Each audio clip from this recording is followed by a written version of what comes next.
नमस्कार, मैं हूं मृत्युंजय कुमार झा और हमारा खास शो क्या हुआ तेरा वायदा, इसमें आपका स्वागत है।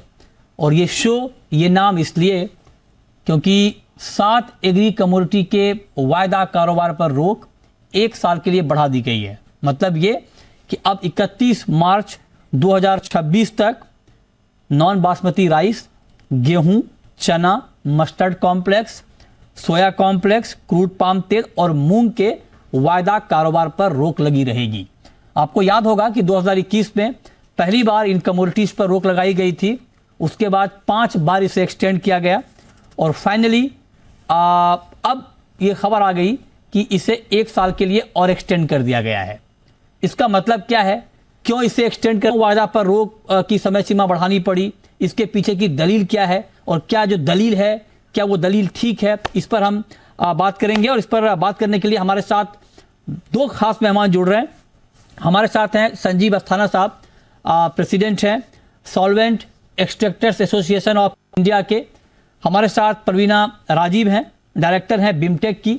तो आप दोनों का बहुत बहुत स्वागत है। और अस्थाना जी, इनफैक्ट मेरी आपसे पहले भी इस मुद्दे पर कई बार बात हुई है सर। मैं जानना चाहता हूं कि आखिर सरकार को किस बात का डर है, या सरकार को ऐसा क्या फीडबैक, क्या इनपुट मिला होगा जिससे इन कमोडिटीज के वायदा कारोबार पर रोक 1 साल के लिए और बढ़ा दिया गया है। मृत्युंजय जी, धन्यवाद आपके शो में बुलाने के लिए। देखिए, ये बहुत अहम मुद्दा है इंडस्ट्री के लिए, किसानों के लिए और कंज्यूमर्स के लिए।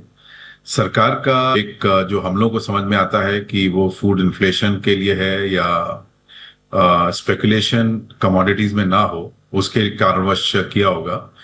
लेकिन इसका जो भी इंटेंट है और सरकार के जो निर्णय है उसको मैं क्वेश्चन नहीं करना चाहता हूं, लेकिन मैं फोकस करना चाहता हूं कि इससे क्या इम्पैक्ट हो रहा है पूरे इंडस्ट्री के ऊपर और कितनी क्षति हो रही है प्राइवेट ट्रेड को, इंडस्ट्री को, किसानों को और कंज्यूमर्स को।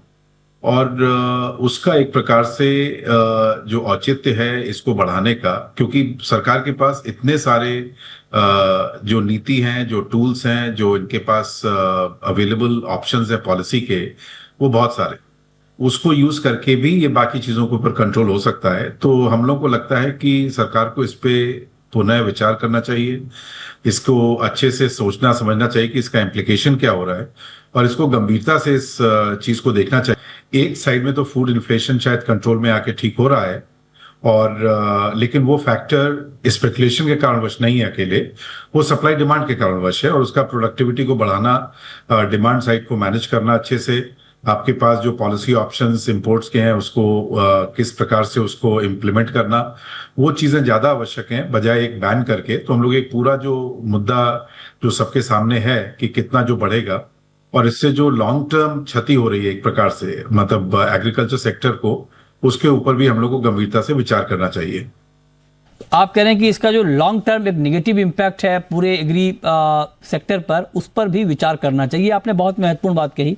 हमारे साथ प्रवीणा राजीव भी जुड़ चुकी हैं, डायरेक्टर हैं बिमटेक की। मैम, बहुत स्वागत है आपका। और हमारे साथ अनिल छतर भी हैं, मोपा के जॉइंट सेक्रेटरी, आपका भी बहुत स्वागत है। मैम, आपसे मैं जानना चाहूँगी, आपसे मेरी पहले बात हुई थी, आपने स्टडी भी की है इसके ऊपर कि मार्केट है एग्री का, क्या वो इन्फ्लेशन के लिए जिम्मेदार है, इसके ऊपर आपने बहुत लंबी चौड़ी स्टडी की है। क्या उस स्टडी में कहीं से भी आपको ये भनक लगी है या कोई हिंट मिला है कि हाँ कुछ हद तक, या ठीक है बहुत ज़्यादा ना भी सही, लेकिन थोड़ा बहुत तो कोरिलेशन है महंगाई और वायदा बाजार के बीच? आपका टेक क्या है इसके ऊपर? देखिए, ये जो स्टडी हम किए थे, मैं थोड़ा सब लोगों को जो ज्वाइन किए हैं आपके ये शो में, ये स्टडी के बारे में थोड़ा बोल देती हूँ कि हम लोगों ने जो ऑयल सीड मार्केट के लिए स्टडी किए थे, हमारा सोयाबीन था, मस्टर्ड ऑयल था, इवन क्रूड पाम ऑयल को भी हमने स्टडी किया था। और हमने डेटा एनालिसिस किया था 2016, जनवरी 2016 से अप्रैल 2026। ऑफ कोर्स अभी इस बीच में अप्रैल 2026 से हम लोग अभी मार्च 2025 आ गए, इसमें बहुत सारे चेंजेस आ गए हैं। बट ये जो मैं स्टडी का जो मैं अभी बोल रही हूँ, ये हमारा वही पीरियड के लिए 8 साल के पीरियड के हिसाब से हुआ था।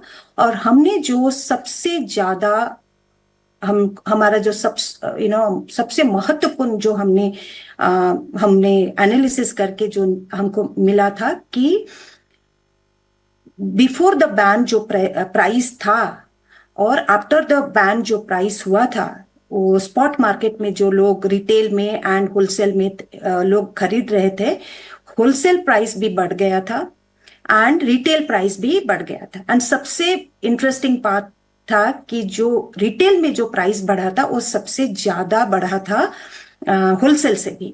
तो ये मेरा मानना है कि इन्फ्लेशन इज सप्लाई डिमांड का जो है, inflation, food inflation, price inflation global supply demand phenomenon है। इंडिया का कंजम्पशन रिक्वायरमेंट बढ़ रहा है, इंडिया का पॉपुलेशन बढ़ रहा है, हमारा इतना सप्लाई कभी होता नहीं है। सो जस्ट ओनली सेइंग और only coming to a conclusion कि कमोडिटी डेरिवेटिव ही इन्फ्लेशन को बढ़ावा देता है, ये थोड़ा बहुत नैरो तरीका से ये चीज को अगर कोई इसको ये बोलता है, मुझे लगता है कि बहुत नैरो हिसाब से लोग देख रहे हैं। तो मेरे पहले जो स्पीकर बोले थे, I am sorry I am not able to see other speakers, so मेरे पहले जो स्पीकर बोल रहे थे उन्होंने भी यही बात बोला था कि गवर्नमेंट के पास बहुत सारे मेजर्स है कि कस्टम ड्यूटी करना, इंपोर्ट करना, बहुत सप्लाई डिमांड मैच कराने के लिए बहुत सारे तरीका है। तो इन सब तरीका के साथ भी मार्केट को चलना चाहिए। एग्जैक्टली एक मार्केट बेस्ड इकोनॉमी को बढ़ावा देना चाहिए एंड कमोडिटी डेरिवेटिव को बैन करके I don't think government of India will be able to control food inflation, will be able to bring substantial change in a significant way। मेरा ये मानना नहीं है। ठीक है, मतलब आपने बहुत महत्वपूर्ण बात कही कि ये बड़ा नैरो थिंकिंग है अगर हम ये कहते हैं कि वायदा बाजार इन्फ्लेशन से लिंक्ड है। और आपने प्रीवियस स्पीकर का जिक्र किया तो मैं उनका परिचय दे दूं, चूंकि आप देख नहीं पा रही हैं। तो हमारे साथ पैनल में संजीव अस्थाना साहब हैं जो कि प्रेसिडेंट हैं solvent extractors association of India के और सीईओ हैं पतंजलि फूड्स के। अस्थाना जी बहुत लंबा अनुभव रखते हैं। हमारे साथ अनिल छतर है, मोपा एक ऑर्गेनाइजेशन है, मस्टर्ड ऑयल प्रोड्यूसर एसोसिएशन, उसके ज्वाइंट सेक्रेटरी हैं, ग्राउंड पर बहुत काम करते हैं। तो ये आपके फेलो पैनलिस्ट हैं। अस्थाना जी, एक सवाल मैं आपसे पूछना चाहता हूं सर, कि जो बात आपने भी कही, मैम ने भी कही, लेकिन मतलब अगर बार बार इसको एक्सटेंड किया जा रहा है, क्या आपको लगता है कि ओवरऑल सप्लाई को लेकर थोड़ा कॉन्फिडेंस नहीं बन पा रहा है? क्योंकि जो 7 कमोडिटी की लिस्ट है इसमें 2-3 बहुत सेंसिटिव कमोडिटी हैं, जैसे आप चने को देख लें या व्हीट को देख लें। हालांकि व्हीट का बहुत वायदा बाजार में उतना रेलिवेंस नहीं रहा है, लेकिन फिर भी जो बैन लिस्ट में मैं उसकी बात कर रहा हूँ। या फिर आप एडिबल ऑयल कॉम्प्लेक्स की बात कर लें, पल्सेस ऑयल कॉम्प्लेक्स और व्हीट, ये बड़े सेंसिटिव कमोडिटी हैं और हाल के दिनों में इसने महंगाई के मोर्चे पर थोड़ी परेशानी बढ़ाई भी थी। तो आपको लगता है कि क्या सप्लाई को लेकर बहुत कॉन्फिडेंस बिल्ड नहीं हो पा रहा है, इसीलिए एक्सटेंशन है सर? संजय जी, मैं थोड़ा सा इसमें 1-2 मिनट लूंगा क्योंकि इसको समझना आपने बहुत ही इंपॉर्टेंट चीज बोली है। देखिए, सरकार के पास जो पॉलिसी ऑप्शंस के बहुत सारे पैमाने होते हैं। एक तरीके से लॉन्ग टर्म वो है कि हमको कैसे प्रोडक्शन अपना बढ़ाना है। दूसरा साइड है कि हमारे पास इंपोर्ट्स और एक्सपोर्ट्स का एक बहुत इंपॉर्टेंट टूल अवेलेबल होता है। उसके ऊपर कस्टम्स ड्यूटी को लगाना, किस प्रकार से इंपोर्ट और एक्सपोर्ट के ड्यूटी पड़ते हैं। सरकार के पास टूल्स हैं कि डिमांड को मैनेज करना एडवोकेसी के थ्रू, मैनेजमेंट के थ्रू के पास टूल्स हैं। सरकार के पास बाकी ड्रैकोनियन एक्ट्स भी हैं कि जैसे स्टॉक लिमिट लगाती है एसेंशियल कमोडिटीज एक्ट में कि आप से ज्यादा स्टॉक नहीं रख सकते। सरकार के पास अगर कोई स्पेकुलेशन हो रहा है जो कि गलत प्रकार से हो रहा है, जैसे शेयर मार्केट में मैनेजमेंट होता है, जैसे सेबी इतनी सक्षम संस्था है कि शेयर मार्केट के मैनिपुलेशंस को रोक सकती है। तो आप मेरे को एक चीज जो एक प्रकार से जो मेरे को समझ में नहीं आता है, और वो भी एक प्रकार से शायद उसके ऊपर गंभीरतापूर्ण विचार नहीं हो रहा है, कि सेबी के पास सेम टूल्स है, वही रेगुलेटर है कमोडिटीज मार्केट का भी। तो कल को अगर स्पेकुलेशन एक तरीके से अननेसेसरली हो रहा है, उसको कंट्रोल करना सेबी के पास बहुत टूल्स अवेलेबल है, वो बिल्कुल इमीडिएट उसके ऊपर कंट्रोल हो सकता है। तो हम सिंपली एक चीज को कि इन्फ्लेशन को कंट्रोल करने के लिए हम सिर्फ फ्यूचर्स मार्केट को हटा दें, उससे बहुत ज्यादा हो रही है और लाभ बहुत कम हो रहा है। अब मैं आपके पास आता हूं, जो आपने सप्लाई साइड का कॉन्फिडेंस की बात करी कि उसमें हमारे को कॉन्फिडेंस कम है।